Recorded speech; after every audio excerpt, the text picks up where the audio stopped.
Right then, it's 9 o'clock, so we can kick off. Thank you so much for coming here. It is a joy to see your happy, shining faces after 2 years of not being able to do this kind of thing. So I'm really excited to see you all and to get back into this.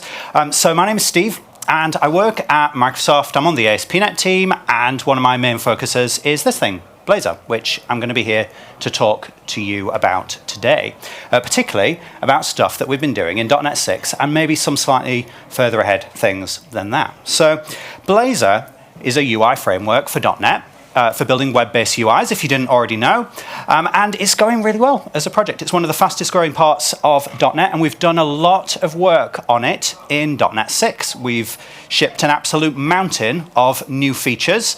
Here's a sampling of many of them. Now, obviously, I do not have time in this talk to go through each of these one by one, also it would be boring. So what we're going to do in this talk is focus on a specific business scenario and go through the process of working out which of these new features would actually be useful in solving some of the business requirements in this scenario. So it's not going to be representative of everything in Blazor. It's just going to be a specific set of things that are new and hopefully interesting on this same theme. So we'll focus on stuff that is new in .NET 6, and hopefully it will inspire you to think about some potentially new kinds of application capabilities that you could create that you wouldn't have done before on .NET 5. We'll also talk a bit about some of the work we've done on performance for WebAssembly, and then at the end I'll talk about some other experiments that are not stuff that we've shipped or even committed to ship, but are just thinking about at the moment. Okay, so we're going to need a specific application scenario. I don't really like to just do basic hello world kind of demos, so let's imagine a kind of business. Okay, so I don't know if you know this, but as well as being on the ASP.NET team, I'm also a reclusive, eccentric billionaire, and I was chatting to some of my billionaire friends lately, and it turns out they've all got their own space agencies, and I felt a bit envious of that, so I called up my people and I said, hey, can we have a space agency, please? And they set one up for me, and I decided to call it Blazor. And this is great news for you because I want you to come and work at this company and be one of the chief software architects. And I know this is big news to you because you thought you'd already got a job and a family and stuff, but you're going to relocate, okay? You've probably got a lot of questions. Chief question I would think is, what technologies do you use at this company? So I will give you a quick overview. All right. So at this company, we've got a set of central servers which manage all the critical business data and our auth, that kind of thing. And it just so happens to be written with ASP.NET Core, but doesn't really matter for the purposes of this talk. Then there's various other departments in the business that you'll need to know about and work with. There's the manufacturing group. Okay, these people design and manufacture rockets and manage warehouses, that kind of thing. And they've got a front end implemented with Blazor WebAssembly on .NET 5. So you might want to update that. And that communicates to the central server over a secure gRPC channel. Then there's another group, the missions team. They deal with people who are actually in space, tracking satellites, that kind of thing, and they've got a front end implemented in React. So it's just a different team, they've made a different technology choice, that's how it is in the world, okay? And then there's a third group. Might not seem quite as cool, but it's sort of important if you like getting paid. That's the accounting team, and they have got a native Windows WPF desktop application. It might be a bit legacy, but that's how things are. And again, it connects to the same central servers. And then finally, I almost forgot, there's a team called the libraries team. They produce shared code that everyone else uses.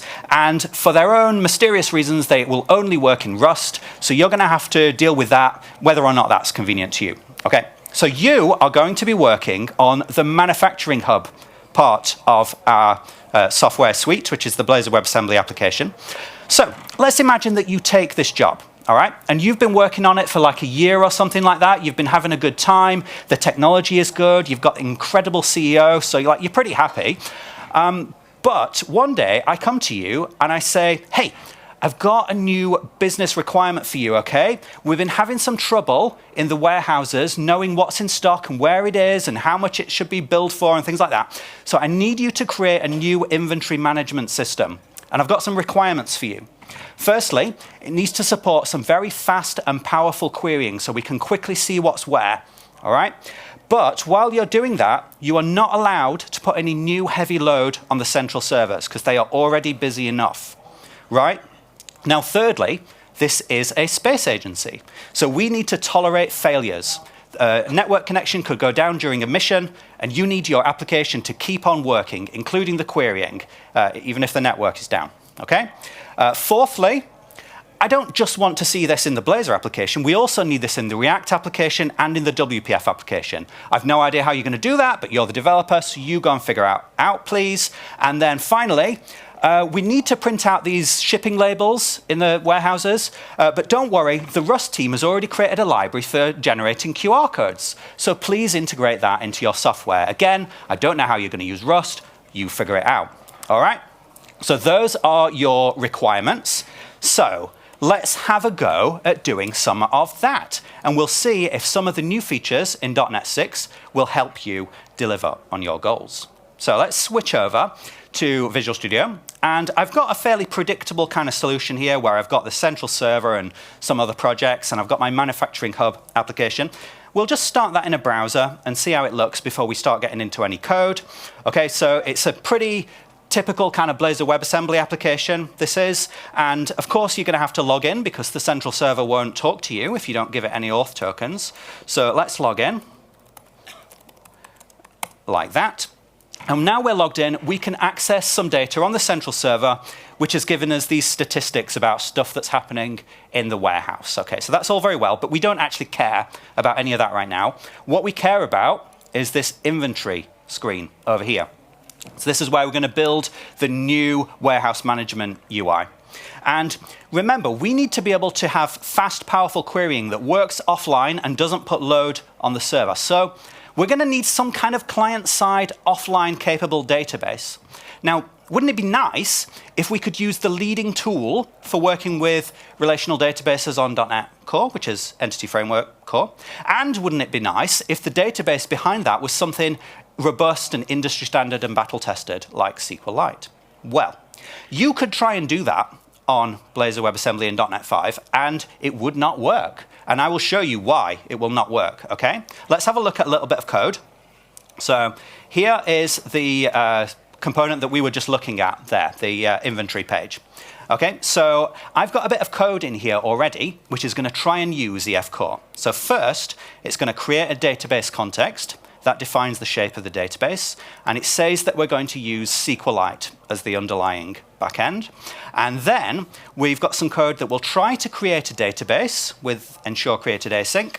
We're going to insert a new row into it. And finally, we'll do a query to see if we can get all that data back. Now, don't worry if you can't read this in time or don't understand it, but you get the basic idea. We're going to create a database and try and use it, all right? Let's see if it actually works, and it won't. So when I click on this button, what do we get? We get an unhandled error has occurred. Well, why? Let's have a look. We'll look in the console, and we'll see the underlying reason for the error is this: DLL not found, SQLite 3.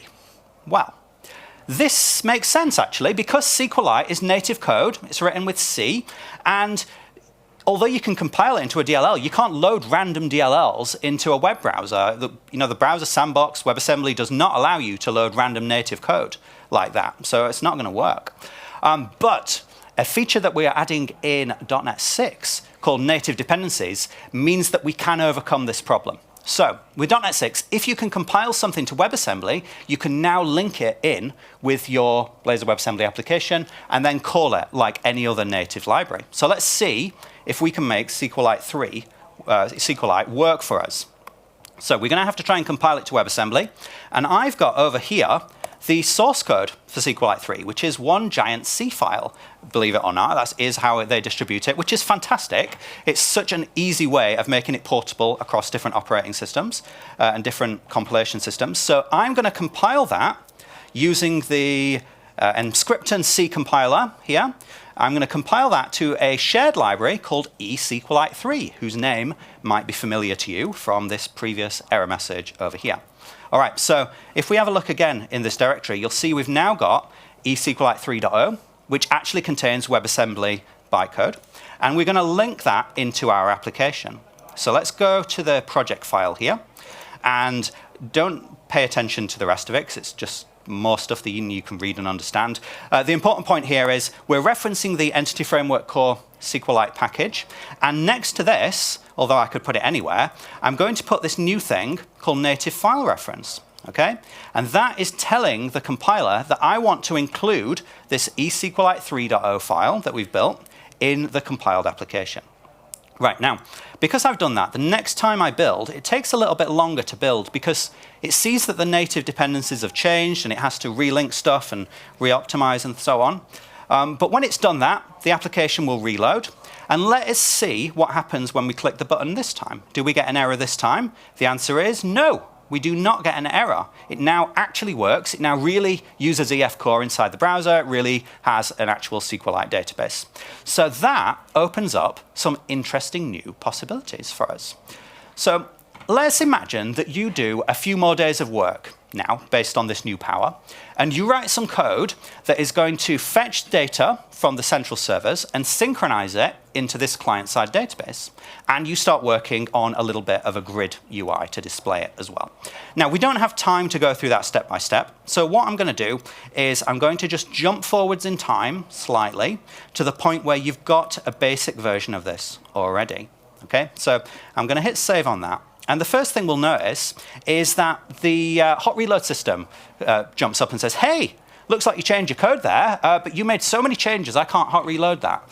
Now, we'll have a look at hot reload in a minute, but when we've made this many changes, I'm just going to say, all right, fine, you can just restart my application for me because I've made all these changes. So that's going to restart now. And when it does, you'll see it starts doing some slightly more interesting stuff.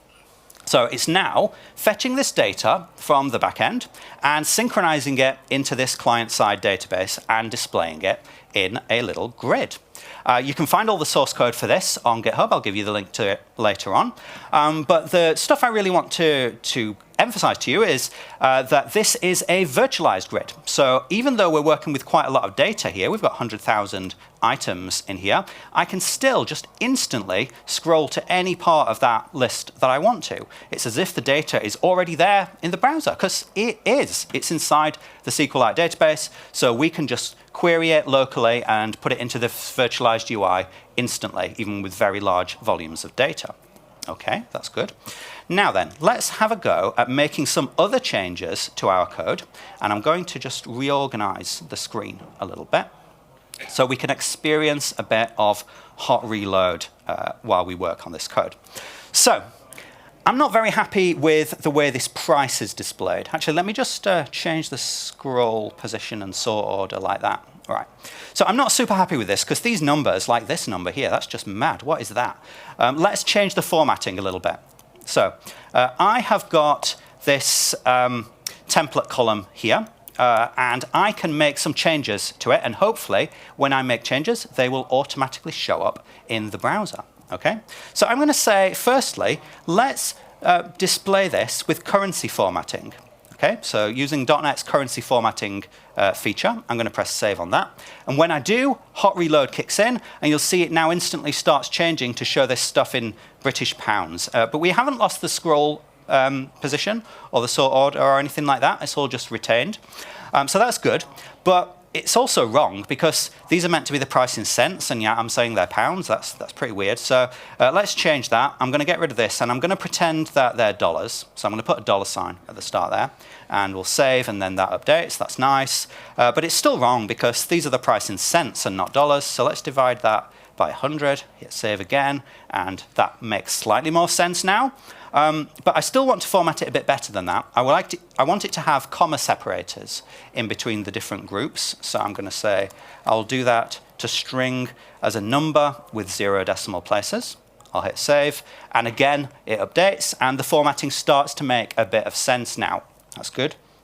But I'm still not happy. I don't really want to have this $sign on every single row, so let's take that out from there, just to show we can change more stuff than a bit of static template like that. And we'll change this parameter, and you'll see that that does indeed update up there. And since this is a number, I'm going to right align it. So let's do that, and that's going to work as well. And we could make more changes still. For example, let's say I don't want the columns to be in this order. I want the name column to be first, not ID. Well, I'm just going to swap the order of these lines in my editor, press save, and they will, of course, swap around again. And maybe I don't actually want to display the ID anyway, because what's the use of that? That's just some technical detail. Let's display the stock level in stock, like that. And I will display the stock level. All right, so I'm going to hit save on that. And again, that's going to update. All right, so we are having a pretty good fluid development experience thanks to the hot reload system. All of these changes that we've been making, we did not lose the state of our application. As for what changes you can make without losing your state, well, it varies. There are many kinds of changes that will be applied without losing any state. There are some changes that can't be applied. And when that happens, it will automatically restart your page for you. But hopefully, you have a pretty fluid experience with that. Now let's look at this file a little bit more broadly, because there's more stuff going on in here. And I appreciate I haven't shown you all this code, and you won't know what it all is. But let's just try and spot a few new .NET 6 features in here. So looking down from the top, the first new .NET 6 feature is this thing. Page title, okay? So this is on a slightly tangential topic, really, but one of the new features is that you see this title up here where it says inventory. Well, if I navigate to another page, well, that title is going to change, and if I navigate back, then it's going to change back. So that's just another feature of .NET 6, easy way of changing the page title. This sing status thing, that's some code that I wrote that displays the progress bar that you saw a minute ago. There's nothing new in there. You can see the code for this later if you want to. What else have we got? Well, the actual logic for the component is this. When it's initialized, it's going to get an entity framework DB context, and that gives us access to the local SQLite database, and we'll subscribe for notifications when that changes so we can update the UI. And then finally, we've got the grid, and you've already seen some of that. Now, the grid is another thing whose source is in this project. You can see later if you want. So this is cool. We could build a quite sophisticated UI with this. So again, let's pretend that you do a couple days more work, and you add some more columns, and you add some filtering capabilities. So once again, let's jump forwards in time slightly to a more updated version of this code. And I'll hit save. And again, because I've made so many changes, the hot reload system is going to have to restart the page just there. And when that comes back, you'll see there's more stuff going on now. So we've got more columns. We've got filtering. I can do things like multi-select to show more to filter on categories and subcategories. That's another new .NET 6 feature, by the way.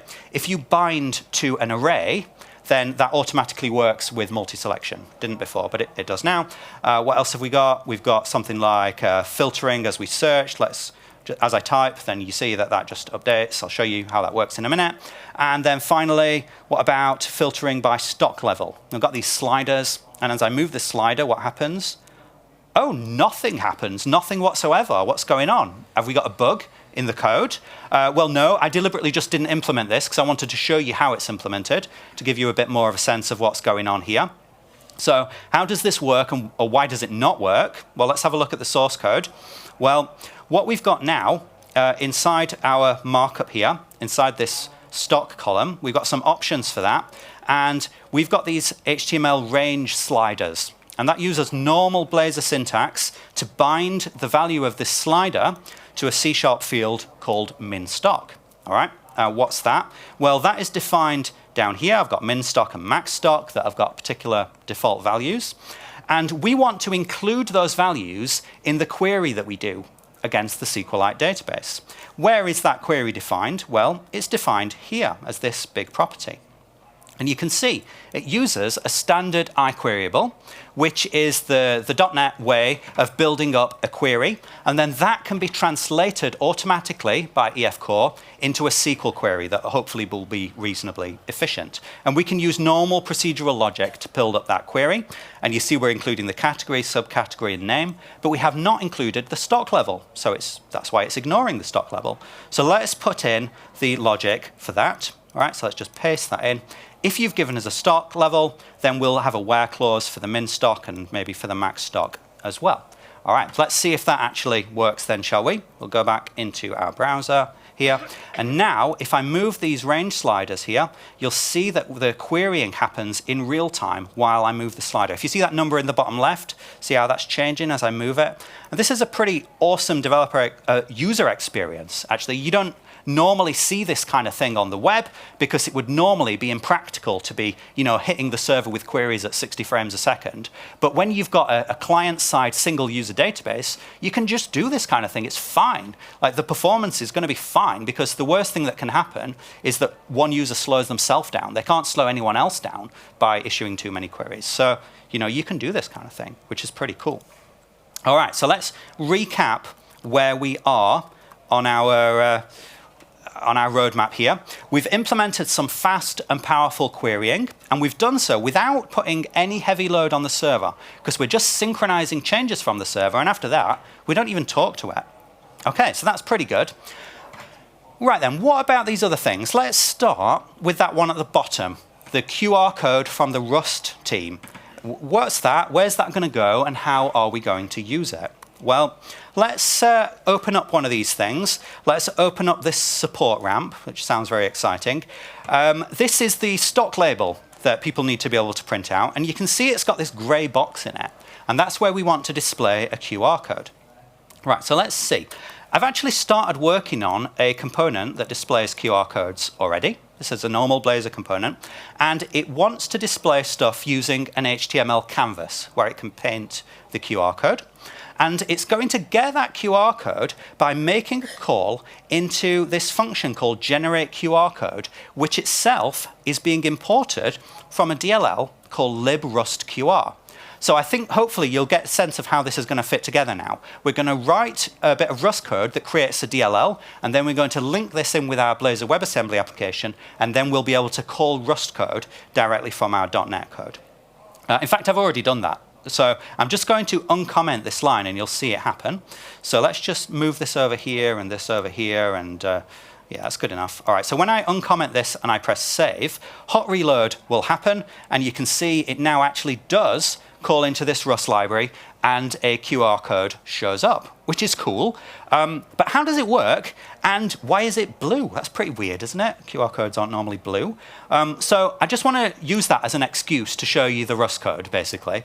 And we're going to fix this entirely artificial bug in the Rust code. So here is my Rust library, or the Rust team's library.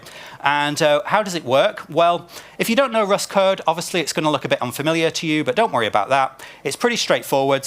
All it's doing is it's taking this value in from .NET, and it's calling out to a third-party Rust package, or crate, as they call it, called QR code, to generate a QR code that encodes that value. And then all the remaining code down here, which there's not very much of, all that is doing is just changing the order of the pixels, because in an HTML canvas, you must have RGBA format pixels, and that's not what the Rust crate produces. So we have to change the order of all those pixels, and that's what this is for. But there is a bug, and it is on this line of code here. You'll see that the blue channel is hard-coded to be 255, which is always on, regardless of whether this pixel should be on or off. So that's why it's coming out in blue, and it's pretty obvious that we can fix that by making the blue channel vary according to the pixel value. Okay, so I've made that change. I'm going to rebuild it using cargo build. That's the standard Rust toolchain. It's insanely fast, and that is natively producing some WebAssembly bytecode for me. Okay, so we want to have that in our Blazor application. In fact, we already do. Let me just show you here. We've got this native reference here, which is the same as the way that we pulled in the SQLite binary before. This time we're pulling in the Rust binary, which has been compiled to WebAssembly. So hopefully, when that finishes redoing all the native linking, it's going to restart our application, and then we should see the changes being applied based on the change we just made to the Rust code. Okay, so here that comes back, and now we'll go into here, and you'll see it now comes up in black, and we've fixed our bug. So it really was running the Rust code. Cool, that's nice. Now what about making it work offline? Well, in a sense, there might not be very much work for us to do here because we've already got a local database, which doesn't need a server, and Blazor WebAssembly has always supported working offline as a PWA. So maybe it's just going to work. Maybe if we just publish it as a PWA, it's going to work. So I have published it as a PWA already, and I've just launched it from my Windows taskbar, and you see it comes up in its own window, and it's looking the same as it does when it's in a browser. It's got all the same functionality and filtering and stuff. Great. But what about being offline? Well, to simulate that, I'm going to kill the web server completely. So here is the web server for central server, and now it is dead, right? So if I start this again, it obviously can't talk to the web server because there isn't one. It's simulating a severed network connection. So it takes a little longer to start up now because it's trying to talk to the server and it can't. So after a little bit, it's going to give up. And we can write whatever kind of user experience we want around that. So we can say, sorry, there's a problem. If we want, we can tell people what the problem was. But they can still use the application. They can still navigate over to inventory, and we can still give them access to all the data that's already available locally, and all the same filtering and stuff is still going to work. Our code knows it can't talk to the server, so we can still have a user experience around that. But basically, it's going to work as well as could be possible under the circumstances. So we've got it working offline as well. Right, now time for something a bit more challenging. What about using it in these other apps, the React app and the WPF app? How on earth are we going to do that? Well, let's start by thinking about this React application actually for mission control. I'm going to show you that. So let's go over to this mission control application here, which I've got in VS Code. This is a React application. There's nothing React specific about this, by the way. It'd be the same for Angular, Vue, or HTML, whatever you want. Okay, I'm going to start this up in a web browser, and this is our mission control application. This is where we track the position of satellites, we track how long it's been since we last saw any aliens, that kind of normal stuff, okay? And of course, it's going to require us to log in because otherwise the central server will not give us any data. It's going to use the same single sign-on system, so I don't have to type my password, I just become logged in based on my existing cookies. All right. Now, we don't really care about all this stuff. What we care about is the equipment finder. All right, this is where we want to put the inventory grid that we just implemented in Blazor. But how on earth are we going to do that in a React application? Well, let's have a look, shall we? Let's see how this application looks in the first place, the React source code. So I've got this equipment finder JS file, and let's get a bit more space on the screen. All right then. So if you know React, you'll see this is pretty basic stuff, and if you don't, well, just trust me, it's pretty basic. The only thing that this is doing is keeping track of some text that's typed into this search box. All right, so that's what this search text up here is going to be. And then the rest of it is just displaying some static HTML. And we want to put the inventory grid right here. How could we do it? Well, one way we could do it, which would be kind of rubbish, but it would sort of work, is that we could put an iframe in here. And an iframe could host the Blazor WebAssembly application. It would work. It's a very old school way of approaching this. But it would be kind of rubbish because it would be a completely separate universe. It wouldn't share any auth state. It wouldn't share any styling. It would be really hard to get parameters in and out. So wouldn't it be nice if instead of that, we could just somehow use our inventory grid as if it was a normal HTML element? That would be cool, wouldn't it? Well, one of the new features of .NET 6 is that you can, if you want to, do exactly that. So I'm going to show you how this is enabled. If I go into my program CS file here and scroll down to the bottom, you can see we're calling this API. I'm taking the inventory component that we implemented earlier and registering it as a custom element called inventory grid. So custom elements are part of the web component spec, and this means it looks and feels like a normal HTML element, and you can just use that in your Angular, React, Vue, or plain HTML website, whatever you've got. Okay, so let's have a go at trying to do that. I've already added the necessary script tag to this page that will load the Blazor WebAssembly code. So hopefully I can just add an inventory grid right here, and then I'm going to press save, and the React hot reload system will happen, and our Blazor component will show up as if it's just a normal HTML element, and it will have all the same functionality that we had before. If you're wondering why it has to fetch all the data again, well, it's because this is a different website. It doesn't share any storage with the other one. It's a different origin, so it's a completely separate world as far as the data is concerned. But it's going to work, and we've got all the same functionality. One thing I'm not too happy with here, though, is the visual styling. Because everything else in Mission Control uses a dark theme, but this is a light theme, and it's kind of a bit clashing and out of place. But the good news is, since this is not an iframe, it's going to use the same CSS styles as the host page. So I can use React's styling system here. I'm going to go into this CSS file, and I'll say I want to find the table that's in my inventory grid and apply a CSS filter to invert that and press save. And boom, instant dark mode. And now we are on theme for the Mission Control application. That's good.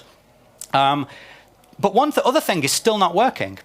You see this thing where I'm typing search criteria in? It's just not doing anything. Why is that? Well, because I'm not passing that criteria into the .NET code yet.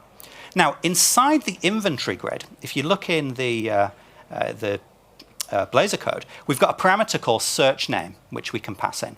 And that is translated in this API to an HTML attribute. So I can pass search name in here. And what value should we give to it?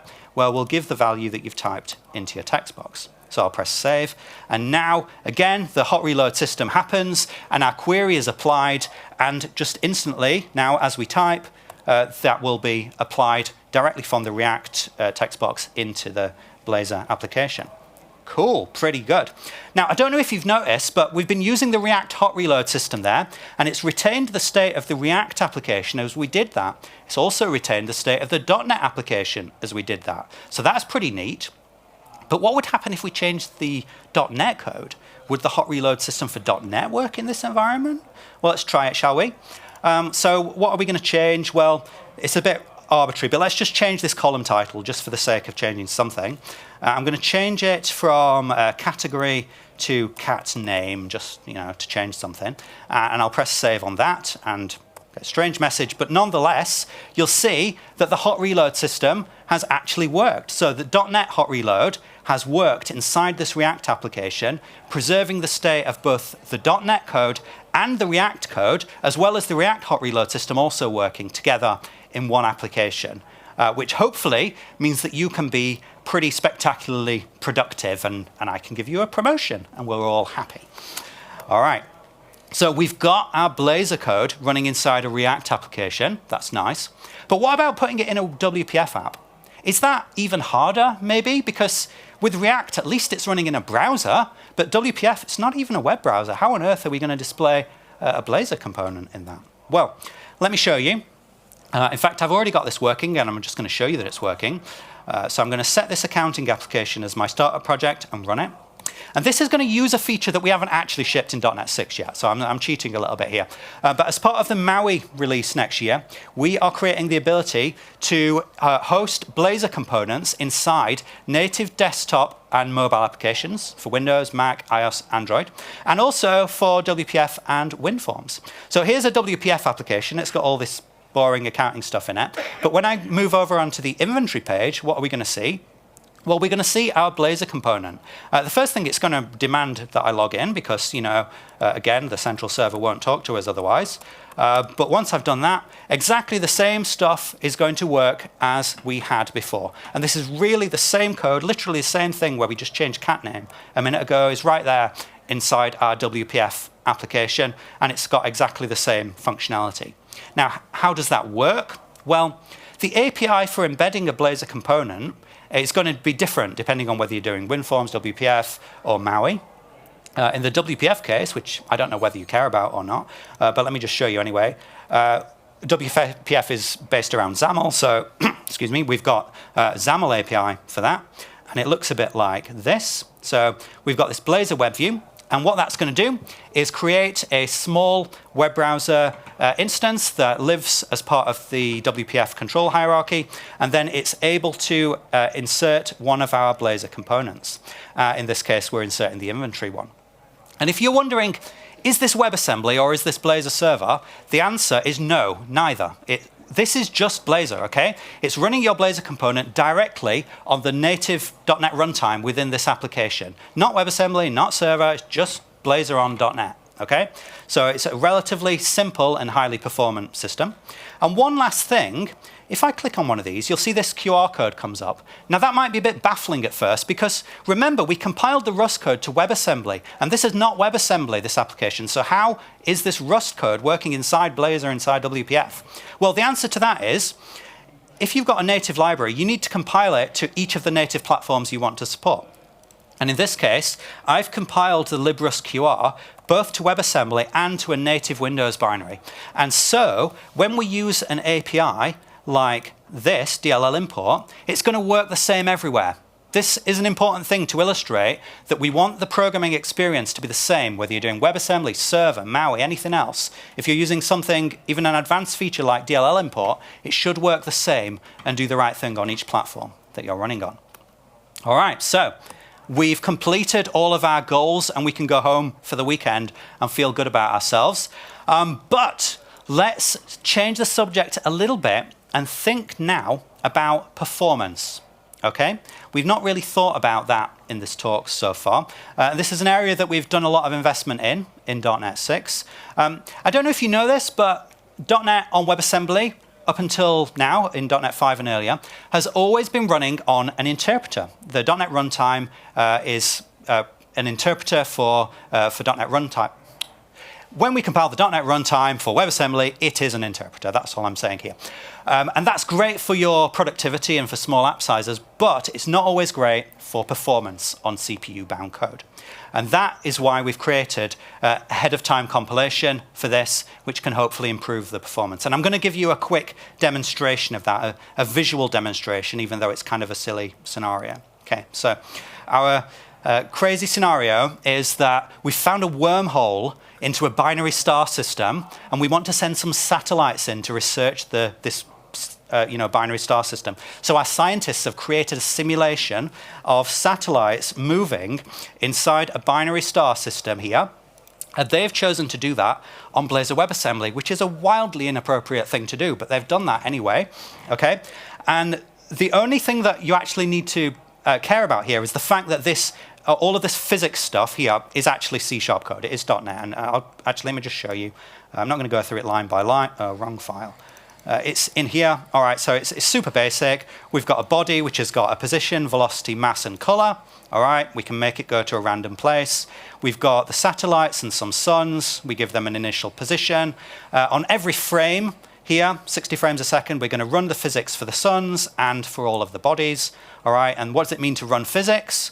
Well, we'll loop over all the suns. We'll work out the acceleration using some basic, like, high school Newtonian physics, and update the velocity. We'll update the position.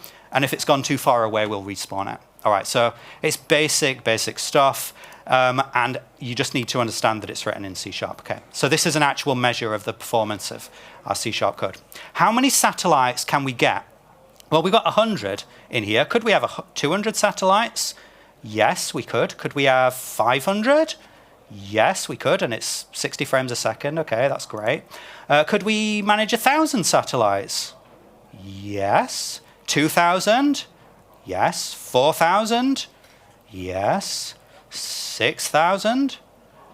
Yeah, no. Okay, so it's gone down to less than 60 frames a second.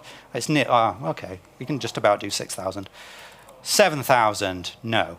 All right, so this is not AOT compiled code. This is running on the interpreter, which is, reasonably fast. And if you're just building grids and stuff, it's easily fast enough. But if you're going to do some high-performance CPU-bound code, then you might encounter bottlenecks. How much faster would this get if we compiled it to with AOT compilation? Well, I've got that same code, absolutely identical here, compiled and published with AOT compilation here. And I'm going to run that just the same as we did before. Now, we know, of course, we can get 1,000 or 5,000 because we just did that on the interpreter. Could we have 10,000? Yes. How about 20,000? Yep. 40,000? Yep. 50,000? Yes. 70,000? No, not really. It's now, sort of still doing it, 80,000, I don't know. Around this point, we're going to run out of steam, and we've seen the limits here. But this is a pretty amazing improvement. It's kind of a 10x improvement over what we had on the interpreter. So to to illustrate this a little bit more precisely, I want to give you some numbers now. So I ran some tests earlier on. I had a higher screen resolution at the time, so there were smaller numbers of satellites. So in debug mode, I was getting about 4,500 satellites. When I compiled this with a release build, which is still on the interpreter, but it's more optimized, I was getting good improvement, kind of 3 times faster there in release build. But when I did an AOT build, it went up to a massive 58,000 satellites. So that's kind of a 10 times gain. And you will generally see this kind of massive improvement if your code is CPU bound, but not if it's bound on something else. Obviously, if it's bound on network speed or the rate of user input or something, obviously it's not, users won't type 10 times faster because you've done AOT type code, but it will hopefully make your CPU bound code faster. However, there is a cost to doing this, and I want to make sure you understand that cost because I'm all about giving you a realistic picture and not just making stuff artificially look better than it actually is. The big cost to doing WebAssembly is that your application will get bigger and therefore take longer to download and start. So let's talk about application sizes on WebAssembly. If you've got a really small application, like Satellite Simulator, which hardly does anything, it's tiny, when you do a release publish on .NET 6, that's 1.1 megabytes, which is a really great improvement compared with what we had on .NET 5. We've cut kind of almost 40% off that, and that is just because we are now stripping out a lot more code, or we're capable of stripping out more code if you turn on the right flags. But if you publish that with AOT, that's going to go up to 2.8 megabytes because AOT code just has a lot more stuff in it that's all pre-optimized and baked into it. Right, if you have a more middling sized app, such as the default app that comes out of the project template, that by default is a 2 megabyte thing when you publish it, down slightly from .NET 5, but not down as much because we don't turn on all the code stripping by default. When you do an AOT build, that's going to double to 4 megabytes. Okay, and what about a large application? Because obviously people do build large applications and we need to think about that.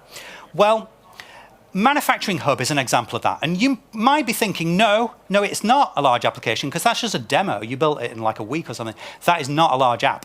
But actually it is a large app because the size of your application is largely determined by the size of your dependencies. If you've got a load of big, heavy dependencies, then your app is going to be big and heavy. Sorry, but there's no other way around it. And Manufacturing Hub uses EF Core, which is absolutely not optimized for code stripping on .NET 6. Now, we might do some optimizations for that in .NET 7, but we haven't in .NET 6. So if you depend on that, your app is at least going to be about 5.5 megabytes. And if you do an AOT build, it's going to be a pretty scary 15 megabytes. All right, so what can we say about that? Well, I would say I would not recommend AOT compiling the Manufacturing Hub app because what's the point? All the heavy lifting is happening inside SQLite there anyway, which is already itself AOT compiled. The .NET code doesn't really even break a sweat, so what's the point making it 3 times bigger when you won't have any impact on the speed? Whereas, for the Satellite Simulator, I absolutely would AOT compile that. It's critical for the nature of the application that you want that. So you need to decide for yourself in your application, is this trade-off the right one for me? And sometimes it will be, sometimes it won't be. Okay. So that is a lot of stuff about Blazor, and hopefully that gives you a sense of some of the stuff that's changed in .NET 6, some new opportunities that are there for you. I would like to spend the remaining part of this talk covering something that's not actually even about Blazor, which, can you imagine that? Something that's not even related to Blazor. And I want to think about a little bit WebAssembly not used in a browser, because so far all the time we've ever talked about running .NET on WebAssembly, it's been about running inside browsers. That's where WebAssembly started. It's the obvious use case. But there may be cases to run it in non-browser environments as well. And to understand why, we need to think a bit about what WebAssembly actually is. Well, WebAssembly is a bytecode format, like .NET bytecode or Java bytecode, which is designed to run in a sandbox virtual machine, originally in the browser for your security. And what can it actually do? Well, the only thing it can do natively is just perform operations on its own memory. So it's got a buffer of memory, and it can twiddle the bits in it. That's literally all it can do by default, which sounds completely pointless. And it would be if you didn't have a way of calling functions in it or having it call functions back to you. And that's why the other part of what WebAssembly is the ability to import and export functions that can be called there. All right? So that's what WebAssembly is. But what are these functions that we would import? And wouldn't it be nice if there was a standard set of import functions that we could rely on being there? Well, that brings us to something called WASI, or WebAssembly System Interface, which some of you may have heard of. Hands up if you've ever heard of this. Yeah, relatively few, actually. Probably only 5% of people. Right, so that is a spec that goes back for about 2 years now. And it comes out of Mozilla. And what this actually is a set of standard imports for WebAssembly that give access to operating system platform-like features. So if you wanted to do things like file system access, work with network sockets, work with timers, that kind of thing, that's what WASI provides. Now, critically, it's still about running in a sandbox. So even though you might be able to access these operating system features, you also might not be. You, as the user of a WASI module, can choose to opt in or out on a per function basis which platform features are allowed into that sandbox. And it's not about running in a browser anymore. This is primarily about server-side code. Okay, so why on earth would you want to run your server-side code on WASI? You can already run it without WASI, so why do you want to make your life more difficult? Well, the answer is this potentially solves some interesting problems. So firstly, it can solve similar kinds of problems that you can solve with containerization, Docker and that kind of thing. So if something crashes within your WASI environment, it's not going to affect anything else on that machine. It's very much limited to that one thing that's been affected. And in terms of data leaks, well, are you using any third-party modules in your code? Any third-party dependencies from NuGet or NPM? The answer is obviously yes, you are. How do you know if it's doing something nefarious behind your back and exfiltrating all your data over the network to hackers? Well, truth is, you probably don't know. But if it's running inside a WASI sandbox, then for that particular call, you can limit it and say, hey, I'm making this call now, but it's not allowed to access network, it's not allowed to access file system, it's only allowed to use a certain amount of memory, it's only got a certain amount of CPU time. And you know then that it's not doing anything weird behind your back, with the network or whatever. Okay. At the same time, it's about retaining performance. WebAssembly has always been about getting near-native performance, and we can do even better on the server than we can do in browsers because there's time to do more pre-optimization. And finally, it gives you pretty extreme portability, even more than a Docker container, because it's independent of your CPU architecture. It's a truly portable single binary that would work on any WASI runtime. Okay, so who's behind all this? Well, Mozilla created the WASI spec originally. They originally created WebAssembly itself, so makes sense. But since then, it's been largely pushed forwards by the Bytecode Alliance, which is a group of companies that you've probably heard of, some of them. And these people are working on advancing that spec and standardizing it even more. And importantly, they've been building some WASI runtimes in which you can run your modules on a server. So there's WASM time, which is the high-performance one, and the WebAssembly micro runtime, which is the more portable one that come out of the Bytecode Alliance. But there's also various third parties creating WASI runtimes as well that have got different capabilities and performance characteristics. There's quite a bit of hype around this as well. This guy who created Docker suggests that if WASI had existed back at that time, they wouldn't have bothered creating Docker. And in fact, it's a fairly mainstream view, I'd say, among a lot of people, that WASI could well represent the next logical step in the evolution of containerized server-side computing, because it gives you some of those benefits of the same benefits as Docker, but in an even more lightweight and portable way. Now, bad news for you though, if you're a .NET developer, so sorry to break this awful news to you, but the .NET support for WebAssembly does not work on WASI. And to explain why, it's because when we compile the .NET runtime to WebAssembly, we do so using this thing called mscripton, fairly old, goes back to the beginning of WebAssembly, and that compiles the .NET runtime so that when it wants to use platform features like files and network and so on, it maps that into JavaScript API calls, which is fine if you're in a browser, but not fine if you're not in a browser, because there's no JavaScript in general in a WASI runtime. You don't want that. It's more lightweight than that. So we need a different way of running .NET on WebAssembly. And that brings me to a little experiment that I've been working on for the last few weeks or so that I want to show you. And this is an alternate way of compiling the .NET runtime to WebAssembly using the WASI SDK instead of mscripting. That's based on the LLVM compiler toolchain. And what that does is it creates a .NET runtime that when it tries to use platform calls, it will not use JavaScript. It will just use the WASI system calls or other features of your WASI runtime.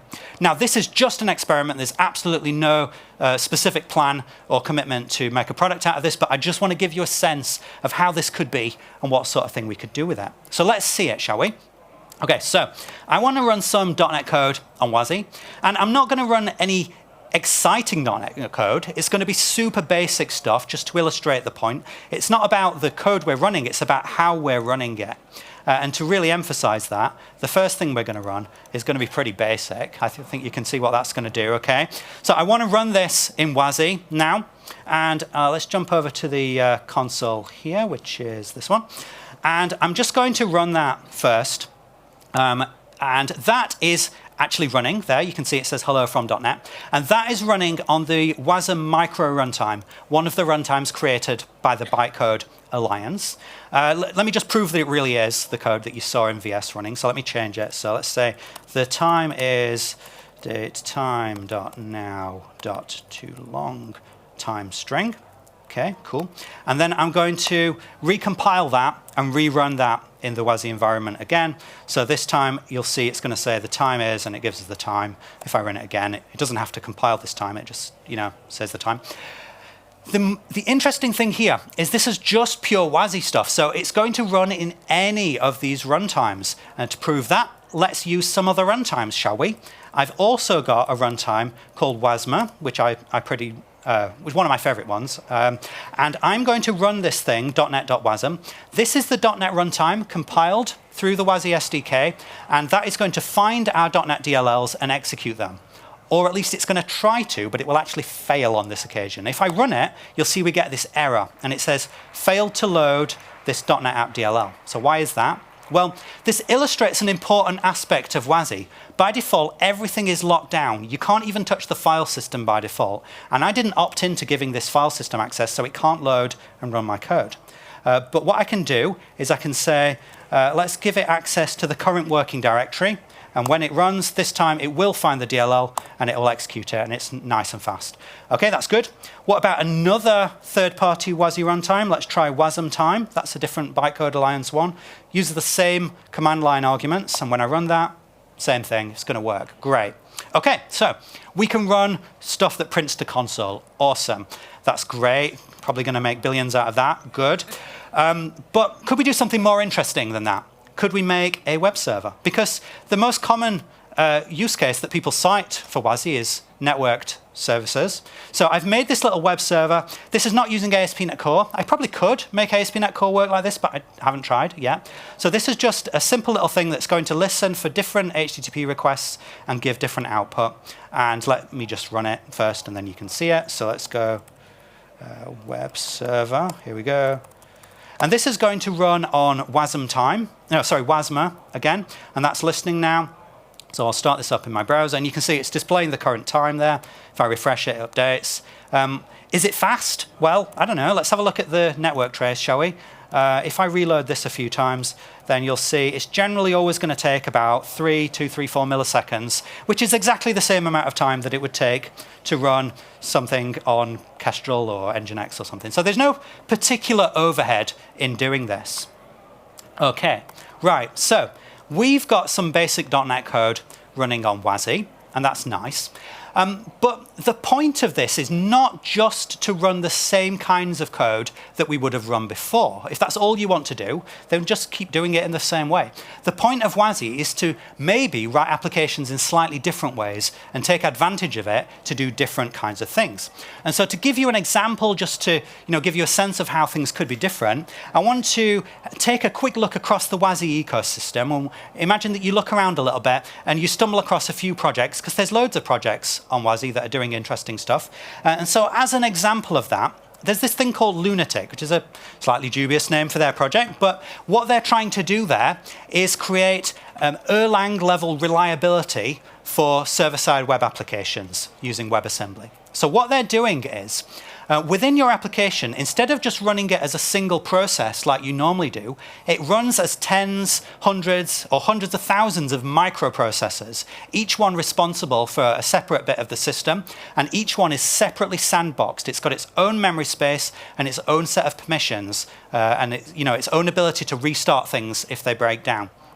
So if you were building a web service, for example, then maybe every HTTP request would run as an independent microprocess, and then you could guarantee that you would never accidentally leak state out of one request into another, and errors or resource issues in one request would never affect another one. So let's see if we can write a little bit of .NET code and have it run inside Lunatic and see if that actually works. So I've got yet another project down here, which I've wrapped the Lunatic APIs in some .NET code here. So you can see I've got this request started event, and I'm just going to print out some HTML to the response. We'll look at that more in a moment, but let's just start it running. So we'll go to here, and we'll do make run again. All right, so that's going to start things up there. And I'm going to go to that in my web browser. So that's around here. Right, and you can see it says, hello from .NET after one request, and it displays the current time. Well, let's have a look at the code for that. So you see it's saying hello after count requests, and count is actually a static, and it's going to increment on every request. So if this was a normal .NET application on ASP.NET Core or something, then you would expect that that count would go up by 1 on every request. And if I reload in the browser, it'll say 2 requests, 3 requests, and so on. Well, let's see. I'm going to reload, and you'll see that the time changes, but it still says 1 request. Well, why is that? Why didn't it update this value? The answer is, it did update it, but every single request is running as its own independent microprocess, which doesn't share any memory space with the other requests, which means that things like statics cannot leak out from one request into another. Now, this is not really about being able to use statics. That's kind of a silly example. The more important thing is that you can't leak any state, and in fact, you can't leak any memory at all, even if you're trying to. Whatever memory state is used within a request can just be instantly discarded at the end of that request. And that starts to change the rules of the game in some interesting kind of ways. So as .NET developers, we've believed for a long time that you have to minimize allocations because you don't want to trigger too much garbage collection, and you have to minimize thread blocking because that's expensive. But in this kind of environment, actually, you can allocate all you like. It literally makes no difference because we're just going to atomically discard it all at the end of the request. I've actually turned garbage collection off for these requests because it literally would not do anything anyway. And in terms of thread blocking, well, you can block all you like because these aren't operating system threads. These are just lightweight WebAssembly microprocessors. You can block them. It's completely free. Like, literally doesn't make a difference. So just block if you want to. It's fine. And then as another illustration of that, let's think about memory allocation. Now, I've set up a policy within the system that each request is only allowed to use a few megabytes of memory in total. And if I go to this URL here, it's going to try and allocate 10 megabytes, which will exceed that memory budget. So what will happen? Let's find out.